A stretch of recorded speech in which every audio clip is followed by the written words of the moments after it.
very Too fast. Yeah. So he was going at about 200 beats per minute, narrow complex, essentially SVT. So what do you guys do for SVT?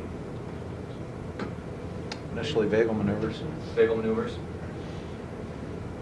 And when those don't work? What are their vital signs? Are they stable or unstable? He's hemodynamically stable. Great question. No electricity needed at this point. 6, 12, and 12. All right, so he was asked to bear down, absolutely no change. He was given 6 with no change. He was given 12 with no change. Some fluids were infused. He was given 12 more, but really no change. And then in the ED, he converted with vagal maneuvers. So what did they do differently that led to him converting? Was it that he'd gotten 28 milligrams, 30 milligrams of adenosine already? Different type of in vagal maneuver? fluids? Or did they do a different vagal maneuver? So there was a revert trial looking at a typical Valsalva maneuver, bearing down, blowing in a straw, whatever that is for you, versus this modified Valsalva maneuver.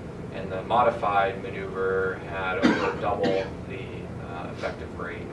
And so what this is having the patient sitting at about 30 degrees, and the most effective thing, I think, is to take a 10 cc syringe and have them blow the plunger out over the course of 15 to 20 seconds. And then as they finish that, you lay them back and lift their legs up.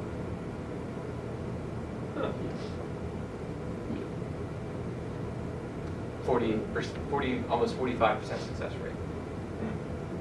No risk, 30 seconds of your time, and no cost. What does lifting their legs up do?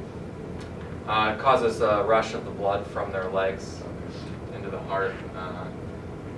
It sounds like a bunch of hooey to me, but it seems to work. I've had good success with it. So, They're at 30 degrees, 10 cc, Oh, let's see you do that. and then lift it up. and then lay them back flat Lay them with your back legs. flat.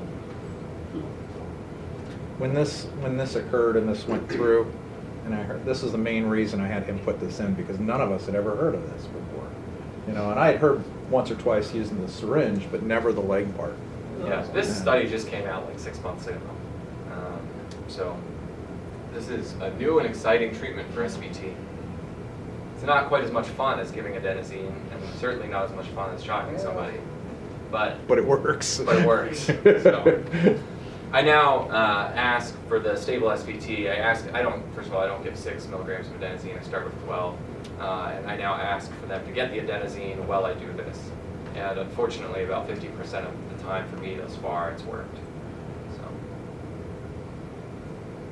this gentleman was admitted to OBS because he had this chest pain and whatnot when this started. He had echo performed, had some aortic root dilation, but his troponins were negative, no EKG changes, no ischemia that occurred.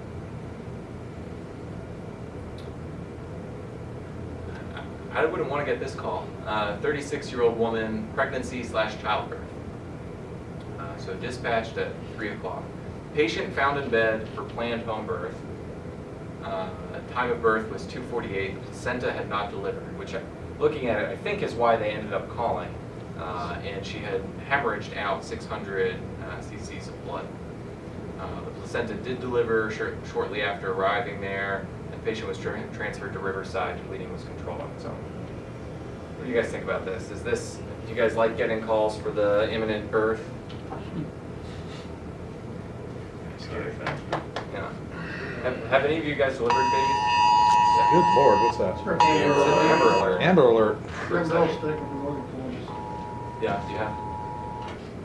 Ted, would you turn her back in? I don't particularly There's a lot of enjoy hassle. delivering Actually, babies. mother left in the car to get more kids. You know, had a net- medical description. 99.9% of them come out no problem, and they could do it without anybody there to catch. But that 0.1% are pretty scary. So I just wanted to quickly review delivery. So the baby descends down. Baby has their head flexed as they enter into the vaginal canal. They extend their neck as they come out. This, after the head comes out, is when you check for a nuchal cord. If there is one, you unwrap it, you then check again, because sometimes there's two. About 20% of cases have a nuchal cord, 5% of cases have double wrapped nuchal cord. Ooh.